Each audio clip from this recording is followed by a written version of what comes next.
बिस्मिल्लाहिर्रहमानिर्रहीम, अस्सलाम वालेकुम। मैं हूं शकील कुरेजा। आज 3 मौज़ूआत के ऊपर बात करेंगे। एक, पाकिस्तान तहरीक इंसाफ के वफ़द की चीफ जस्टिस ऑफ पाकिस्तान से मुलाकात हो गई, उसके ऊपर तफसील से बात करते हैं। और दूसरा, IMF की तरफ से एक ऐसा बयान आया जिससे हुकूमत को फ़ायदा हुआ, और ऑब्वियसली कोई ऐसी चीज़ जो हुकूमत को फ़ायदा दे वो तहरीक इंसाफ के लिए नुकसानदेह है, तो उससे तहरीक इंसाफ को नुकसान हो रहा है। और तीसरा, मौलाना फजल रहमान साहब ने हुकूमत के लिए ख़तरे की घंटी बजा दी। तो दोबारा वही बात, जो हुकूमत के लिए ख़तरे की घंटी है वो फिर तहरीक इंसाफ के लिए खुशखबरी है। तो इन 3 मौज़ूआत के ऊपर बात करते हैं। सबसे पहले, पाकिस्तान तहरीक इंसाफ का 7 रुकनी वफ़द चीफ जस्टिस की रिहाइश गाह पर आज उनसे उन्होंने मुलाकात की और ये 2 घंटे मुलाकात जारी रही। इसके ऊपर एक, पाकिस्तान तहरीक इंसाफ ने अपना मौक़िफ़ दिया प्रेस कॉन्फ्रेंस में, और फिर सुप्रीम कोर्ट की जानिब से इस मुलाकात का जो एलामिया था वो भी जारी किया गया। अगर पाकिस्तान तहरीक इंसाफ की जो मुलाकात के बाद जो उनका अहवाल उन्होंने बताया उसकी बात कर ली जाए, तो कोई ऐसी चीज़ नहीं थी जो इस वक्त पाकिस्तान तहरीक इंसाफ के साथ हो रही हो या माजी करीब या बईद में हो चुकी हो, उसका उन्होंने वहाँ पे जिक्र ना किया हो। तकरीबन जितनी भी उनकी कंप्लेंट्स हैं, उनकी ग्रीवेंसेस हैं, उनकी शिकायत हैं, जिनका वो इजाला चाहते हैं, वो सब की सब वहाँ पे उन्होंने बात की। अब वक्त के अंदर 2 ऐसे लोग थे जो वकील नहीं थे और 5 जो थे वो वकील थे। अब जो वकील नहीं थे उसमें उमर अयूब साहब हैं, जो कि अपोजिशन लीडर हैं कौमी असम्बली में, और उसके अलावा शिबली फराज साहब जो कि अपोजिशन लीडर हैं सेनेट में। और जो 5 वकला हैं उसमें बैरिस्टर गौहर साहब हैं, बैरिस्टर अली जफ़र साहब और सलमान अकरम राजा साहब, लतीफ़ खोसा साहब और डॉक्टर बाबर अवान साहब शामिल हैं। तो वहाँ उन्होंने जितना जी भर के गुफ्तगू हो सकती थी वो की।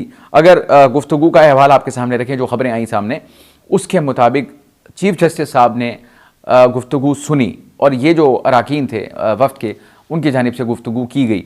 बैरिस्टर अली जफ़र साहब ने इसके ऊपर जो मौक़िफ़ दिया वो ये था कि इसके आगाज़ में ही चीफ जस्टिस साहब की जानिब से कह दिया गया था कि जो एजेंडा आपको भेजा गया था, यानी एजेंडा से मुराद कि इन मौज़ूआत के ऊपर बात होगी, इन चीज़ों के ऊपर आपकी तजावीज़ दरकार हैं बतौर अपोजिशन लीडर भी और बतौर अपोजिशन पार्टी भी, तो उन्हीं के ऊपर बात होगी। और मैं गुफ्तगू आपकी ज़रूर सुनूंगा, आप खुल के बात करें, लेकिन मैं उसके ऊपर जवाब नहीं दूंगा।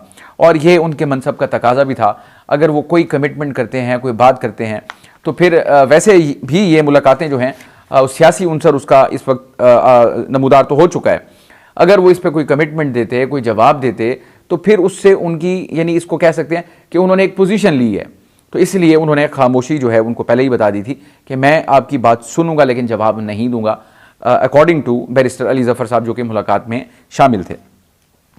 अब पाकिस्तान तहरीक इंसाफ ने किस किस चीज़ का जिक्र किया? इमरान खान साहब के मामला, तहरीक इंसाफ के मामला, जो पुलिस उनके साथ कर रही है, जो विफाकी हुकूमत कर रही है, जो सूबाई हुकूमत कर रही है, जो एजेंसीज़ कर रही हैं, सब की सब जो लापता लोग हैं उनके, या जो उनके एहतजाजों के दौरान उनके साथ हुआ, और एक एक बंदे के ऊपर कई FIRs हैं, फिर एक दिन के अंदर मुतअद्दिद मुकदमात की समाअत जो है मुकर्रर कर दी जाती है। यानी एक अगर सरगोदा के अंदर है, तो एक पिंडी के अंदर है, तो एक इस्लामाबाद के अंदर है। अब वो मुलजिम जिसके ऊपर इल्ज़ाम है, जिसने अदालत में पेश होना है, वो एक वक्त में एक जगह पेश हो सकता है, तीनों जगह पे तो पेश ऑब्वियसली वो नहीं हो सकता।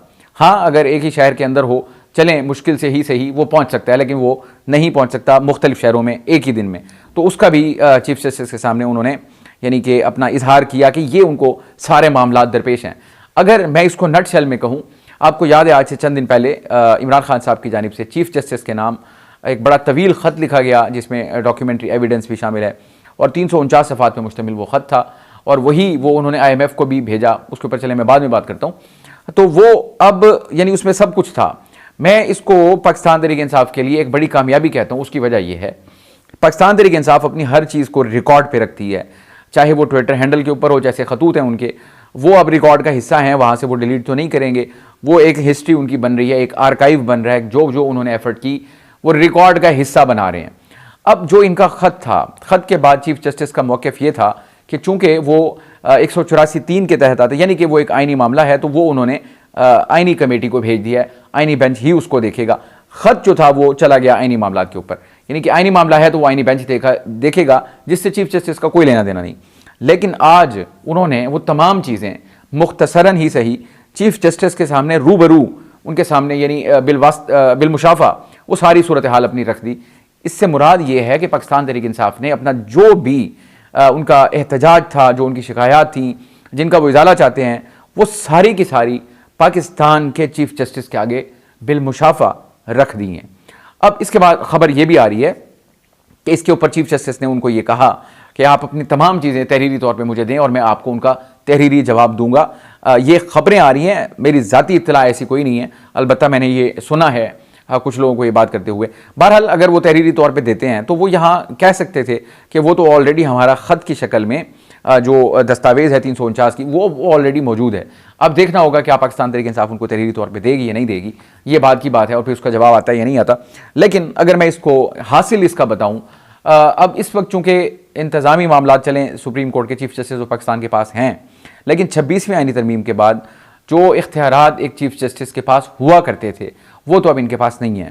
असल सुप्रीम कोर्ट जो बन गई है वो आईनी बेंच है और उसमें चीफ जस्टिस की कोई इनपुट नहीं है, वो अलहदा मामला है कि पूरे का पूरा। अब जो इनके मामलात हैं वो ज़्यादातर आईनी बेंच के मामलात हैं, तो उनसे चीफ जस्टिस का चूँकि लेना देना कोई नहीं है। तो बहरहाल अब देखते हैं कि इनको वहाँ से कुछ मिलता है या नहीं मिलता। मेरी राय ये है कि चीफ जस्टिस अपनी यानी बतौर चीफ जस्टिस ज़ाती हैसियत में शायद वो उनको कोई बहुत बड़ा रिलीफ ना दे सकें, लेकिन तहरीक इंसाफ की ये बड़ी कामयाबी है कि उन्होंने इस चीज़ को रिकॉर्ड पे रख दिया, उनके सामने बयान कर दिया, वो रिपोर्ट भी हो गया। फिर जो सुप्रीम कोर्ट की जानिब से एलामिया आया उसके अंदर बिलखुसूस उमर अयूब साहब ने जो वहाँ गुफ्तगू की उसके अहम तरीन नुकात जो हैं वो उस एलामिया में भी मौजूद हैं, जो कि अब सुप्रीम कोर्ट के आर्काइव का भी हिस्सा है कि इन्होंने ये सब कुछ वक्त के चीफ जस्टिस के आगे रखा था। लेकिन क्या उसके बाद उस पर कोई मदावा हुआ? जो इनकी रिजर्वेशंस थी, शिकायत थी मुल्क की सबसे बड़ी अपोजिशन जमात की, उनके ऊपर क्या सुप्रीम कोर्ट ने या चीफ जस्टिस ने कोई कदम उठाया था? तो वो अब रिकॉर्ड का हिस्सा है। मैं इसको पाकिस्तान तहरीक इंसाफ की बहरहाल कामयाबी समझता हूँ। रिलीफ मिले या ना मिले वो अलहदा बात है। और इसके अलावा चीफ जस्टिस ने उनको जो मुलाकात वज़ीर आज़म से हुई उनके वफ़द से, उसके बारे में भी आगाह किया, उसकी वजूहात भी बयान की कि ये एजेंडा है और इसके ऊपर काम कर रहे हैं, जो पॉलिसी साजी है उसके ऊपर। बहरहाल मैं ये समझता हूँ तहरीक इंसाफ को अगर इससे कोई डायरेक्टली फ़ायदा ना भी पहुँचे तो इस हद तक कम अज़ कम उनको ज़रूर फ़ायदा हो चुका है कि ये उनका सारा मामला रिकॉर्ड का हिस्सा बन गया है। अब आता हूँ दूसरी खबर की जानिब, जो कि मैंने गुजारिश की आपसे। आज IMF की जानिब से बयान आया, वो पाकिस्तान तहरीक हुकूमत के हक़ में है। मैं पहले आपको गुजारिश कर दूँ उनका बयान है क्या। IMF ने अपने बयान में ये कहा है कि हुकूमत पाकिस्तान की संजीदगी और अज़्म को सराहते हैं और पाकिस्तान के साथ ताउन को आगे बढ़ाने के लिए पुरुमीद हैं। अब ये बड़ी ख्वाहिश होती है सबकी। आपको याद होगा जिस तरीके से हमारा IMF प्रोग्राम हुआ, आप याद करें जब मिफ्ता इस्माइल वज़ीर ख़जाना थे, PDM 1 की हुकूमत थी, एकदम 30 रुपये लीटर पेट्रोल बढ़ा, फिर 30 रुपये लीटर, फिर 30 रुपये, यानी विदिन 20 डेज 100 रुपये लीटर पेट्रोल बढ़ गया था। वो सब कुछ IMF की शराइत के नीचे हो रहा था। और फिर जिस तरह उन्होंने हमारी नाक रगड़वाई, ये भी कर दें, ये भी कर दें, बिजली की सब्सिडीज़ ख़त्म कर दें, फलां ख़त्म करें, टैक्स बढ़ाएं, ये सारे अवामिल आपको करने पड़े, जिसका बोझ हम सब पे आया, पूरी कौम पे आया। वो वही IMF है जो आज इस हुकूमत के बारे में ये कह रहा है कि हुकूमत पाकिस्तान की संजीदगी नंबर 1 बड़ा इंपॉर्टेंट है। यानी उनकी नज़र में हुकूमत पाकिस्तान जो इक़दाम उठा रही है मईशत की बेहतरी के लिए, वो संजीदगी उसमें उनकी संजीदगी नज़र आ रही है। और दूसरा उनका जो अज़्म है, अज़्म से मुराद फ्यूचर कोर्स जो उनका है, उसको उन्होंने सराहा और पाकिस्तान के साथ ताउन को आगे बढ़ाने के लिए पुरुमीद है। यानी IMF अब बड़ा होपफुल है कि जिस ट्रैक के ऊपर पाकिस्तान जा रहा है वो पुरुमीद हैं कि ये अपनी मसाइल से भी निकलेंगे और जो उनका पैसा है वो उनको वापस मिल जाएगा। यानी उन्होंने एतमाद का इजहार किया है इसके ऊपर। अब ये स्टेटमेंट क्यों आया? आपको याद है अभी पिछले हफ्ते के दौरान IMF का एक वफ्द आया हुआ था, चीफ जस्टिस से भी मुलाकात हुई, बड़ा मामला वो उठा, यानी उस पर हाहाकार काफ़ी हुई। वो उनका जो दौरा था वो था 6 से लेकर 14 फरवरी तक, यानी ये तकरीबन 8 दिन बन गए। 8 दिन का उनका दौरा था, मुख्तलिफ जगहों पे उनकी मुलाकातें हुई, जिसमें से चीफ जस्टिस से भी मुलाकात हुई। अब वो आए थे जायज़ा लेने के लिए, वो उनका टेक्निकल मिशन था, तकनीकी मिशन कह लें उसको, कि जो मामलात यहाँ पे चल रहे हैं, यानी बदउनवानी की तशखीसी जायज़े के लिए वो आए थे।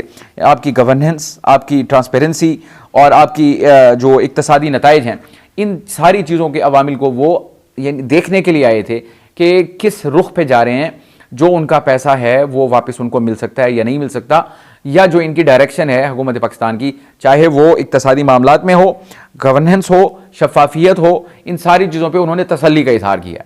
सो इसका मतलब ये है हुकूमत के लिए all is well from IMF side.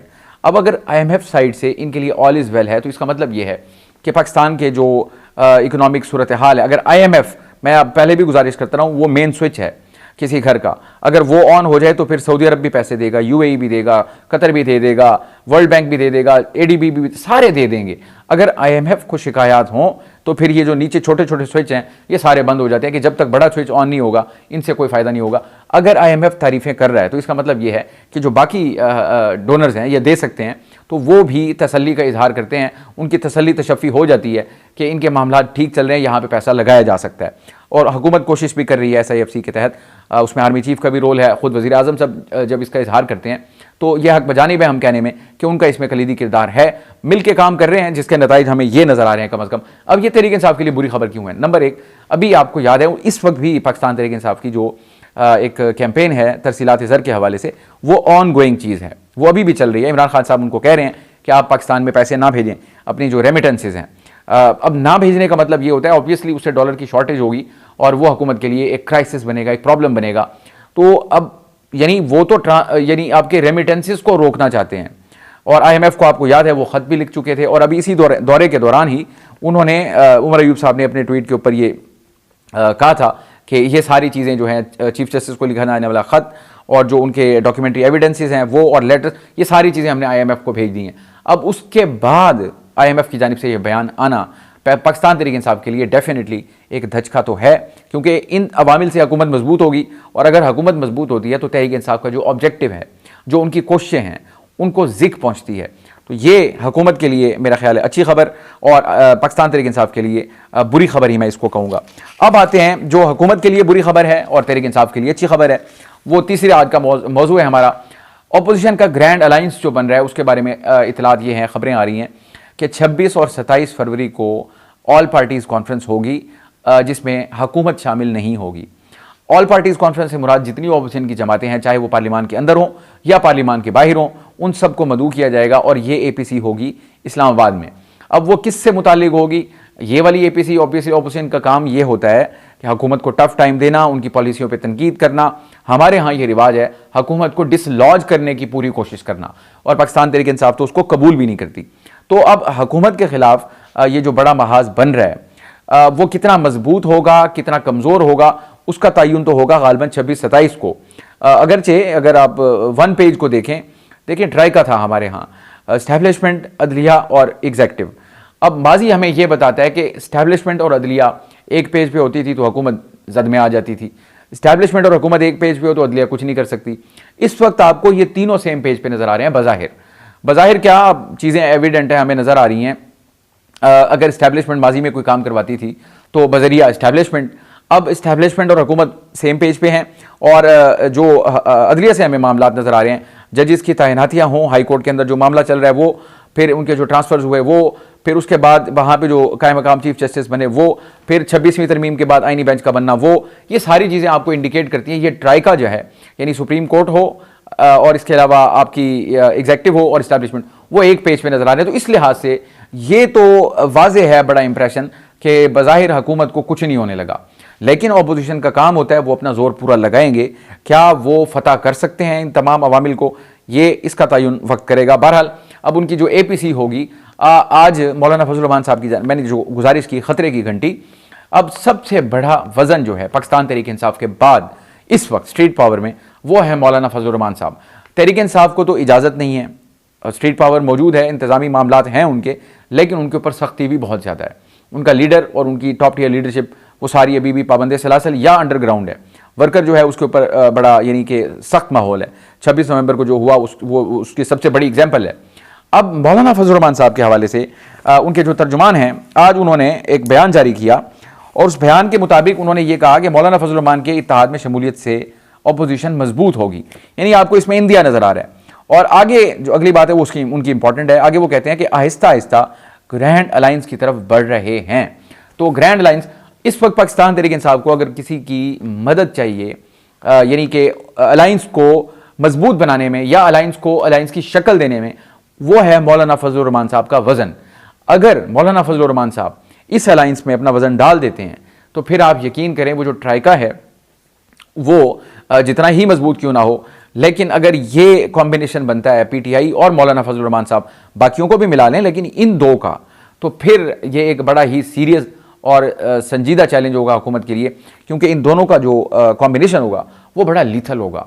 Pakistan Tehreek Insaf का बयानिया हो और मौलाना फजल रहमान साहब की स्ट्रीट पावर की सपोर्ट हो तो इट कैन हैपन एनीथिंग। मेरा ख्याल है फिर उसमें कुछ भी हो सकता है, उसको प्रिडिक्ट करना बड़ा मुश्किल है। और फिर इसके साथ ही मौलाना फजल रहमान साहब का एक ऑब्वियसली मजहबी जमात है, मजहबी सियासी जमात, उनका एक मजहबी एलिमेंट भी आता है उसमें, तो अब बहुत सारी चीज़ें उसमें यानी कि आ जाती हैं फिर। तो अगर ये कॉम्बिनेशन बनता है तो वो बड़ा लीथल होगा। मैं अभी भी शाकी हूँ इस हवाले से कि मौलाना फजल रहमान साहब बड़ा मुश्किल है, अगर उन्होंने फैसला कर लिया उस तरफ जाने का तो फिर मुझे लगता है उनका वापस हटना बड़ा मुश्किल होगा। इसलिए वो जाने से पहले मुकम्मल तौर पे छानबीन करेंगे कि अगर तो वो चल सके तो फिर तो वो जाएंगे, अगर ज़रा सा भी इम्कान नज़र आया ना चलने का तो फिर मेरा ख्याल है वो उस तरफ नहीं जाएंगे, अपनी तहरीक को अलग से जारी रखेंगे। ये भी हमें मालूम हो जाएगा 26-27 को जो मामला बनता है उसका एलामिया भी आएगा, टॉक भी होगी, तो आपको ज़रूर आगाह करेंगे। आज के लिए इतना ही। आप हमारी वीडियोस को लाइक कर सकते हैं, चैनल को ज़रूर सब्सक्राइब करें, अपना फीडबैक कमेंट के ज़रिए आप हमारे साथ शेयर कर सकते हैं। इजाज़त दीजिए, अल्लाह हाफिज़।